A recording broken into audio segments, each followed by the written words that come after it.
नमस्कार दोस्तों, एसएससी दिप में आपका स्वागत है। जीके जीएस समान ज्ञान में आज हम प्रैक्टिस सेट 15 करने वाले हैं, जिसमें जीके जीएस के 25 इंपोर्टेंट प्रश्न करने वाले हैं। 25 इंपोर्टेंट प्रश्न जो है आपका एसएससी सीजीएल में प्रीवियस ईयर के पूछे गए प्रश्न हैं। इसका अधिक से अधिक प्रैक्टिस जरूर कीजिएगा, क्योंकि बोला जाता है या देखा गया है कि एसएससी के प्रीवियस ईयर से क्वेश्चन ज़्यादा अधिक से अधिक आते हैं आपके वो सारे एग्जाम में। यदि आप एसएससी, रेलवे या अन्य किसी स्टेट एग्जाम की तैयारी कर रहे हैं, कोई भी स्टेट एग्जाम हो, उसमें ये काफ़ी इंपॉर्टेंट है आपके लिए। इसका अधिक से अधिक प्रैक्टिस जरूर कीजिएगा। चैनल पे नए आए हैं तो चैनल को सब्सक्राइब कर लीजिए और बेल आइकन को ऑल सेट पे जरूर डाल दीजिए, ताकि नोटिफिकेशन आपके पास आ जाए। अब आते हैं सीधा प्रश्न पे। क्वेश्चन नंबर 1 है आपके सामने। वर्ष 2023 में तमिलनाडु सरकार द्वारा शुरू की गई तमिलनाडु पधुमई पेन योजना के तहत सरकारी स्कूलों में पढ़ने वाली छात्राओं को प्रति माह कितनी वित्तीय सहायता प्रदान की जाती है? प्रति माह 1000 रुपया दिया जाता है बच्चियों को। तो इस प्रश्न का सही जवाब है ऑप्शन डी। आपके लिए अगला प्रश्न है। राजीव गांधी खेल रत्न पुरस्कार का नाम बदलकर मेजर ध्यानचंद खेल रत्न पुरस्कार कब किया गया था? तो यह किया गया था 6 अगस्त 2021 ईस्वी को, प्राइम मिनिस्टर मोदी ने किया था। तो इस प्रश्न का सही जवाब आपका ऑप्शन ए हो जाएगा। आपके लिए अगला प्रश्न है। कजरी महोत्सव मुख्य रूप से उत्तर प्रदेश के निम्नलिखित में से किस जिले में मनाया जाता है? यह मनाया जाता है मिर्जापुर जिले में। तो इस प्रश्न का सही जवाब ऑप्शन बी हो जाएगा। आपके लिए अगला प्रश्न है। प्रधानमंत्री फसल बीमा योजना के अंतर्गत सभी खरीफ, खाद्य और तिलहन फसलों के लिए किसानों द्वारा देय अधिकतम प्रीमियम होगा कितना प्रीमियम? 2%। अधिकतम प्रीमियम कितना देना होगा? 2% का ही देना होगा, लागत का 2%। तो इस प्रश्न का सही जवाब है आपका ऑप्शन ए। आपके लिए अगला प्रश्न है। निम्नलिखित में से कौन सा विकल्प पीपीएलओ फ्लोरोनिमोनिया जैसे जीव के आकार को इंगित करता है? कौन सा विकल्प? तो इस प्रश्न का सही जवाब हो जाएगा आपका लगभग 0.1 UM। इस प्रश्न का सही जवाब आपका ऑप्शन ए हो जाएगा। आपके लिए अगला प्रश्न। 1976 ईस्वी में भारत में पहला महिला अंतर्राष्ट्रीय टेस्ट क्रिकेट मैच कहाँ आयोजित किया गया था? कहाँ पे किया था 1975 में? तो यह किया गया था आपका बेंगलोर में। तो इस प्रश्न का सही जवाब ऑप्शन डी हो जाएगा।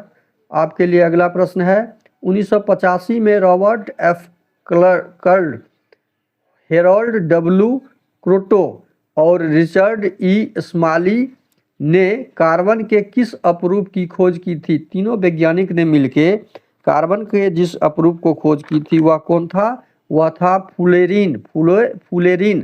तो इस प्रश्न का सही जवाब ऑप्शन सी हो जाएगा। आपके लिए अगला प्रश्न है।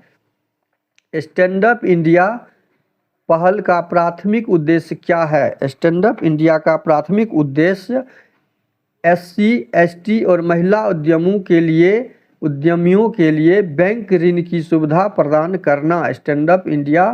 तो इस प्रश्न का सही जवाब क्या हो जाएगा आपका ऑप्शन? इस प्रश्न का सही जवाब ऑप्शन बी हो जाएगा। आपके लिए अगला प्रश्न है। भारत का अधिकांश अंतर्राष्ट्रीय व्यापार किन मार्गों से होता है?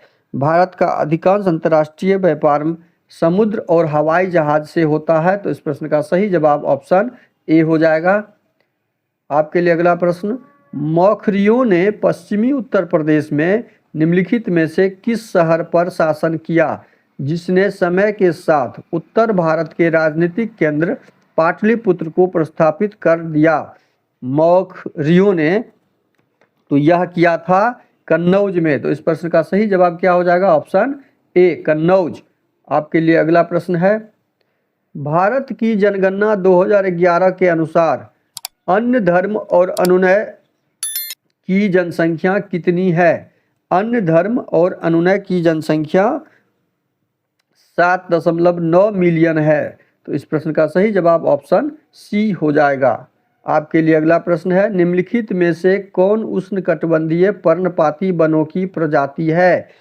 उष्णकटिबंधीय पर्णपाती जाति के सागौन है, सागौन। तो इस प्रश्न का सही जवाब आपका ऑप्शन सी हो जाएगा। आपके लिए अगला प्रश्न है, निम्नलिखित में से कौन सी एक ग्रीन हाउस गैस नहीं है?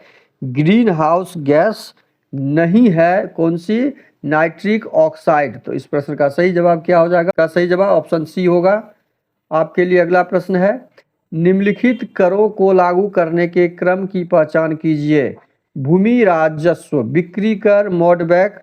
तो इसका जब सीरियल करेंगे तो सीरियल क्या हो जाएगा? भूमि राजस्व पहले आएगा, बिक्री कर उसके बाद, मोडबैक उसके बाद, सेवा कर उसके बाद। तो आपका एक से सीरियल क्रम में ऑप्शन डी में दिया हुआ है, तो इस प्रश्न का सही जवाब ऑप्शन डी हो जाएगा। आपके लिए अगला प्रश्न है, भारत के राष्ट्रपति द्वारा किस लावणी गायिका को पद्म श्री 2022 प्रदान किया गया? तो यह प्रदान किया गया था सुलोचना चौहान को। इस प्रश्न का सही जवाब ऑप्शन सी हो जाएगा। आपके लिए अगला प्रश्न है, निम्नलिखित में से किसने 1814 में आत्मीय सभा की स्थापना की? आत्मीय सभा की स्थापना किसने की थी? तो यह की थी राजा राम मोहन राय ने। राजा राम मोहन राय ने। तो इस प्रश्न का सही जवाब ऑप्शन ए हो जाएगा। आपके लिए अगला प्रश्न है, द्वितीय गोलमेज सम्मेलन, द्वितीय गोलमेज सम्मेलन जो है वह महात्मा गांधी ने निम्नलिखित में से किस दल का प्रतिनिधित्व किया था? सम्मेलन में महात्मा गांधी ने प्रतिनिधित्व किया था किस दल के लिए? तो कांग्रेस के लिए। इन्होंने किसके लिए किया था? कांग्रेस के लिए, तो भारतीय राष्ट्रीय कांग्रेस के लिए। तो इस प्रश्न का सही जवाब आपका ऑप्शन डी हो जाएगा, भारतीय राष्ट्रीय कांग्रेस। आपका अगला प्रश्न है, अन्नपूर्णा देवी निम्नलिखित में से किस संगीतीय वाद्य यंत्र से संबंधित है? अन्नपूर्णा देवी आपका सुरबहार वाद्य यंत्र से संबंधित है। तो इस प्रश्न का सही जवाब ऑप्शन ए हो जाएगा। आपके लिए अगला प्रश्न है, 8वीं शताब्दी में भारत में निम्नलिखित में से किस पाल राजा के संरक्षण में विक्रमशिला विश्वविद्यालय की स्थापना की गई थी? ये विक्रमशिला विश्वविद्यालय की स्थापना जो की गई थी धर्मपाल के संरक्षण में। तो इस प्रश्न का सही जवाब ऑप्शन ए हो जाएगा। आपके लिए अगला प्रश्न है, वर्ष 1925 में किसने एरिथ्रोसाइट नमूने से लिपिड का निष्कर्षण किया और यह पाया कि लिपिड की दोनों मोनो परतें आणविक सतह क्षेत्रफल बनाम पार्श्व दबाव को मापने के लिए बेहतर है? तो यह किसने किया था? गार्टर और ग्रेंडल ने। ये वैज्ञानिक थे जिन्होंने इस यंत्र को स्थापित किया था। तो इस प्रश्न का सही जवाब ऑप्शन डी हो जाएगा। आपके लिए अगला प्रश्न है, निम्नलिखित में से कौन सा सबसे अधिक अम्लीय है? सबसे अधिक अम्लीय HCOOH है। यह ऑप्शन बी इस प्रश्न का सही जवाब हो जाएगा।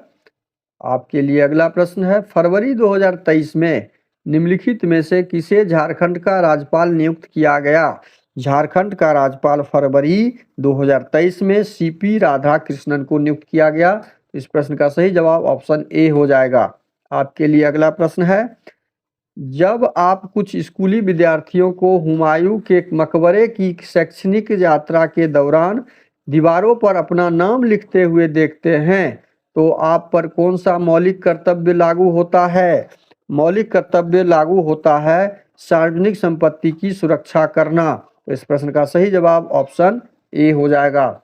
आपके लिए अगला प्रश्न है, भारतीय संविधान के निम्नलिखित में से किस अनुच्छेद में यह कहा गया है कि राज्यों और केंद्रशासित प्रदेशों के प्रतिनिधियों द्वारा भरे जाने वाले राज्य परिषद में सीटों का आवंटन चौथी अनुसूची में निहित प्रावधानों के अनुसार होगा? यह अनुच्छेद 80 में कहा गया है। तो इस प्रश्न का सही जवाब ऑप्शन सी हो जाएगा। आपके लिए अगला प्रश्न है, मटकी नृत्य निम्नलिखित में से किस राज्य का प्रसिद्ध लोक नृत्य है? मटकी नृत्य आपका मध्य प्रदेश से संबंधित मध्य प्रदेश राज्य का प्रसिद्ध लोक नृत्य है। तो इस प्रश्न का सही जवाब आपका ऑप्शन सी हो जाएगा। वीडियो अच्छा लगे तो लाइक और कमेंट कर दीजिएगा। चैनल पे नए आए हैं तो प्लीज़ चैनल को सब्सक्राइब कर लीजिए। बेल आइकन को ऑल सेट पे जरूर डाल दीजिएगा ताकि नोटिफिकेशन आपके पास आ जाए, और दोस्तों को अधिक से अधिक शेयर जरूर कर दीजिएगा। ये सारे प्रश्न आपके एसएससी से लिए गए प्रश्न हैं जो आप कोई भी एग्जाम की तैयारी कर रहे हैं, रेलवे का कर रहे हैं, या पुलिस का कर रहे हैं या कोई भी स्टेट लेवल का भी कर रहे हैं या एसएससी का कर रहे हैं, ये सारे प्रश्न आपके रिपीटेड होते हैं, बार बार दोहराए जाते हैं प्रश्न, इसलिए इसका अधिक से अधिक प्रैक्टिस कीजिएगा। थैंक यू, धन्यवाद, जय हिंद, जय भारत।